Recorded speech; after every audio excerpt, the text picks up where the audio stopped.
के एक 20 बनिए जो है बाहर विदेशों में बैठे हुए हैं, लेकिन एक भी जो है उद्योगपति पूंजीपति किसी को नहीं लेकर के आ रहे। अगर एक भी बंदा आ जाए बाहर से तो ये जो है किसानों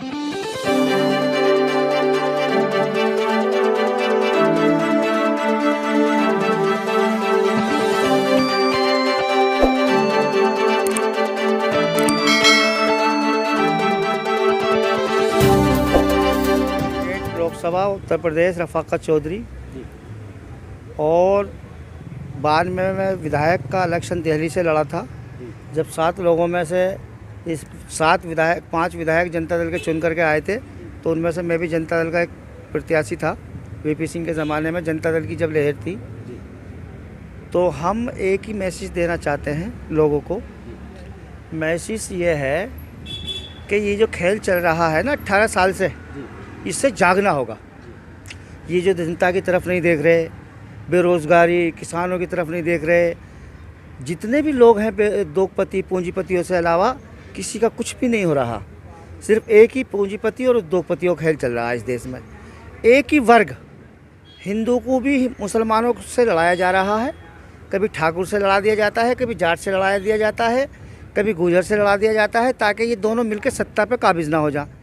ताकि जैसे मुलायम सिंह और मुस्लिम बन जाते थे, सत्ता पे काबिज़ हो जाते थे, लालू और मुस्लिम हो जाते थे, ठाकुर। इसलिए इनको जातियों को काटते हैं ये लोग, कुछ लोग, ताकि ये सत्ता पे काबिज़ बने रहें 7% लोग। और मेरा ये कहना है कि ये जो चल रहा है ना खेल, ये मोदी जी का और कांग्रेस का ये आपस में तालमेल है। तालमेल ये है कि एक 20 बनिए जो है बाहर विदेशों में बैठे हुए हैं, लेकिन एक भी जो है उद्योगपति पूंजीपति किसी को नहीं लेकर के आ रहे। अगर एक भी बंदा आ जाए बाहर से तो ये जो है किसानों का कर्जा सारा माफ़ हो जाए, लेकिन लेकर के कौन आएगा? कोई भी नहीं लेकर के आ रहा। तो इसलिए मेरी आपसे गुजारिश निवेदन ये है कि ये जो खेल चल रहा है, इससे जागना होगा, एकता के ऊपर काम करना होगा, हिंदू मुस्लिम एकता के ऊपर काम करना होगा।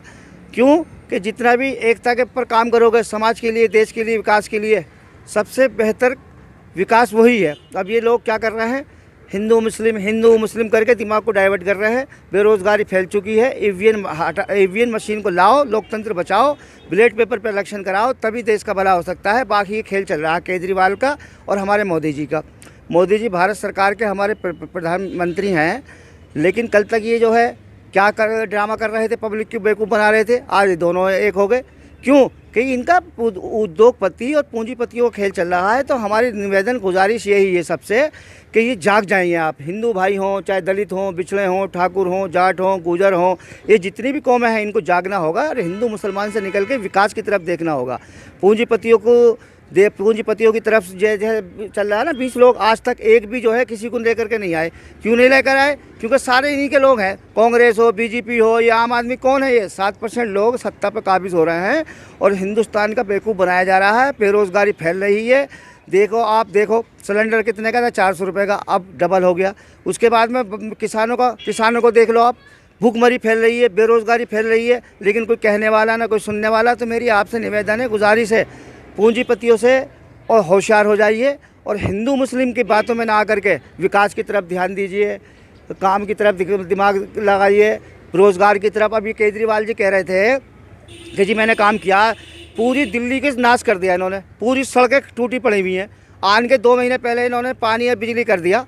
पानी बिजली का, अरे जो फ्री देगा तो गंदा पानी पिलाएंगे ये। तो मेरे मतलब ये है, बिजली और फ्री जो की है, ये दिमाग को डाइवर्ट किया गया है ईवीएम मशीन द्वारा।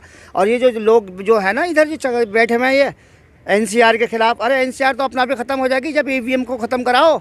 जो जितने भी ये बिल पास किए हैं इन्होंने, सब अनऑथराइज है मेरे हिसाब से। तो अरे जब अनऑथराइज है, ईवीएम मशीन द्वारा सत्ता पर काबिज़ हुए हैं राष्ट्रपति, प्रधानमंत्री, Lok Sabha, Rajya Sabha, member of parliament चुन करके, ये तो आए नहीं है। अगर ये चुन के आते तो जनता की तरफ ध्यान जाता। पब्लिक परेशान है, कहीं प्रदर्शन नहीं करने दे रहे, किसी की आवाज़ उठाने नहीं दे रहे, किसी के खिलाफ अगर बोलते हैं उसको उस पर केस बना देते हैं, उसके पीछे LIO CBI एजेंसी लगा देते हैं, उसको जेल में डलवा देते हैं। तो मेरा मतलब कहने का ये है कि आप जो है एक मैसेज दीजिए दिल्ली को कि ये ईवीएम का खेल चल रहा है, ईवीएम हटाओ, लोकतंत्र बचाओ। अच्छा, ये आपका कहने का मतलब ये है कि जो दिल्ली में मुख्यमंत्री दोबारा जीते हैं, ईवीएम जनता की वजह से नहीं, जनता की वजह से नहीं, इनका खेल चल रहा है। 2024 तक की पॉलिसी कांग्रेस, बीजेपी, RSS और आम आदमी की तीसरी ताकत को रोकने के लिए बीएसपी की 17 सीटें आई थी जब दिल्ली में, और 4-5 विधायक आ गए थे, तो इन्होंने क्या किया, इसको रोकने के लिए दलितों को, बिछड़ों को, ठाकुरों को, गुजरों को, जाटों को, इन्होंने इसको रोकने के लिए फिर ये जो है आपस में खेल करा इन्होंने। हमारे मोदी जी ओबीसी कहते हैं, वो भी बनिए हैं। हमारे प्रधानमंत्री जो हैं उन्होंने भी झूठ बोला 2002 में, उनका रिकॉर्ड उठा के देख लीजिए, समझे। वो बनी है, ओबीसी के सर्टिफिकेट ले फिर रहे हैं वो भी। आजकल जो है ये कौन है, ये केजरीवाल, ये भी बनी है। ये चाहते हैं एक ही वर्ग हिंदुओं में राज करे 500-800 वर्ष। ठाकुर, जाट, गुजर, इनको बेवकूफ़ बनाओ। अच्छा, वो दिमाग के सीधे साधे लोग होते हैं, तिगड़मबाज होते नहीं हैं, उनके दिमाग में हिंदू मुस्लिम ये कर देते हैं और दिमाग को डाइवर्ट कर देते हैं, मुद्दे को भटका देते हैं। बेरोजगारी फैल रही है, कारोबार है नहीं, समझे, दुनिया परेशान है, लेकिन कोई ध्यान ही नहीं दे रहा। संदेश रहेगा इसके आपका? मेरा संदेश ये है कि देखिए, एक वेमन मेश्राम जी हैं जो जनता की आवाज़ उठा रहे हैं, और लालू को जो डाल रखा है इन्होंने जेल, लालू जैसे को क्या कहते हैं, जंगल राज, गुंडा राज। मायावती जब आती है और वो मूर्तियाँ लगवाती है तो सारी मीडिया उसके पीछे पड़ जाती है, मनुवादी मीडिया। और अब इतनी बड़ी बड़ी मूर्तियाँ लग रही हैं, अब कोई कुछ नहीं कह रहा, क्योंकि वो ऊंचे वर्ग के हैं। इसलिए अगर उसने अपने काशीराम जी की या अपने पुरजों की मूर्ति लगवा दी तो उसका कितना विरोध हुआ था मायावती जी का। मुलायम सिंह जी का कितना एक टोटी पे कितना ड्रामा करा था, क्योंकि वो यादव हैं।